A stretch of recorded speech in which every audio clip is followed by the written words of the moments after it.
Assalamualaikum warahmatullahi wabarakatuh. Perkenalkan, nama saya Arcia Filipina. Di sini saya akan menjelaskan dalam soal tambahan yang nomor 2 itu program menginput n buah bilangan berserta dengan satu huruf A atau B, lalu menampilkan pola tertentu. Bila dimasukkan huruf A, maka urutan dari kecil ke terbesar, dan jika B diurutkan paling besar yang terkecil, dan bilangan tersebut memiliki kemungkinan sebagai berikut.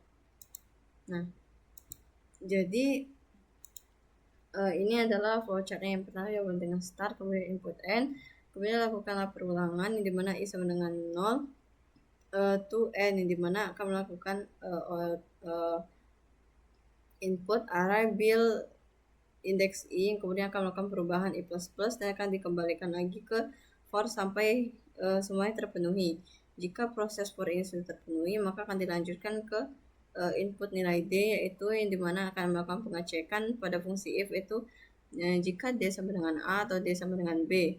Nah, jika dia benar-benar maka akan dilanjutkan ke pengecekan yang kedua, yaitu jika d sama dengan a maka akan melakukan proses for yang dimana i sama dengan 0 hingga n dikurang 2, yang dimana jika dia benar-benar akan melakukan proses perulangan lagi, yaitu j sama dengan 0 hingga n, yang dimana akan melakukan pengecekan jika bil indeks i lebih kecil dari bil indeks j, maka akan melakukan proses seperti berikut.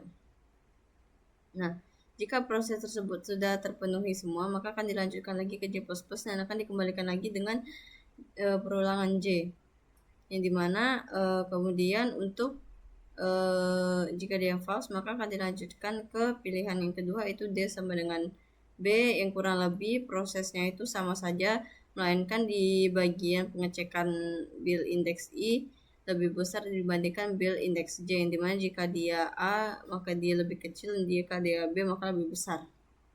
Nah, dari sini jika dia benar false, maka proses akan dilanjutkan ke else atau pilihan tidak valid dan proses selesai. Kemudian berikut untuk programnya. Nah, yang dimana di sini menggunakan header include iostream untuk menggunakan cout dan cin. Kemudian di sini kita pesan variabel array atau bilangan atau bil dengan indeks 100 dan c dengan tipe data float. Terus pesan variabel i, jn untuk perulangan dengan tipe data integer, dan tipe data d dengan tipe data char untuk menentukan huruf a dan b, yang dimana diawali dengan masukkan nilai n, yang kemudian akan diinputkan sebagai variabel n. Nah, kemudian masukkan ke perulangan for, yaitu i sama dengan 0 dengan kondisi i lebih kecil dari n, yang kemudian akan mengoutput bil dari array bil indeks i, yang kemudian akan memproses i tambah dengan 1. Nah, jika proses for sudah terpenuhi, maka akan dilanjutkan untuk menentukan huruf A atau huruf B, yang kemudian akan dibaca sebagai variabel D. Nah, di sini kita melakukan pernyataan kondisi, yang dimana jika D sama dengan A atau D sama dengan B, yang dimana jika nilai benar akan if lagi, jika D sama dengan A maka akan melakukan kondisi perulangan for lagi, dimana i sama dengan 0 dengan kondisi i lebih kecil sama dengan n-2 dikurang 2, yang kemudian akan dilanjutkan lagi dengan for j, itu j sama dengan i tambah 1 dan kondisi j lebih kecil dari n, yang kemudian proses akan dicek dengan jika bilangan indeks j lebih kecil dari bilangan indeks i, maka akan melakukan proses berikut, yaitu c sama dengan bil indeks i, kemudian bilangan indeks i sama dengan bilangan indeks j, dan bilangan indeks j sama dengan c, yang kemudian jika proses kondisi if sudah terpenuhi, maka akan dilanjutkan dengan perubahan j++ hingga terpenuhi kembali. Dan jika kondisi for dan if sudah terpenuhi, maka akan dilanjutkan lagi ke dalam for i hingga dia terpenuhi semua. Kemudian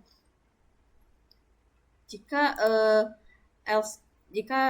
pernyataan dari d sama dengan a salah, maka akan dilanjutkan ke pengecekan yang kedua, itu else if, di mana d sama dengan b, di mana kurang lebih untuk prosesnya sama saja, hanya saja di bagian pengecekan if bilangan j itu tandanya dirubah menjadi lebih besar dari bilangan i untuk menentukan urutan dari terbesar terkecil, dan ini urutan dari terkecil ke besar. Nah, yang kemudian akan melakukan for untuk mengambil hasil outputnya. Nah, jika dari pernyataan if D sama dengan A atau D sama dengan B itu salah, maka akan dilanjutkan ke proses else atau pilihan tidak valid dan pilihan selesai. Dan jika saya running akan menjadi seperti ini. Masukkan nilai n contohnya 4 dengan bilangan ke 1 yaitu 1, 2, 3, 4 contohnya. Di sini saya ambil huruf A yang dimana dari terkecil ke terbesar itu 1, 2, 3, 4. Nah, jika saya running untuk yang huruf B-nya. 1, 2, 3. Nah, di sini B. Nah, maka urutannya dari terbesar ke kecil itu 4, 3, 2, 1. Sekian penjelasan dari saya. Jika ada kesalahan, saya mohon maaf. Saya akhiri. Wassalamualaikum warahmatullahi wabarakatuh.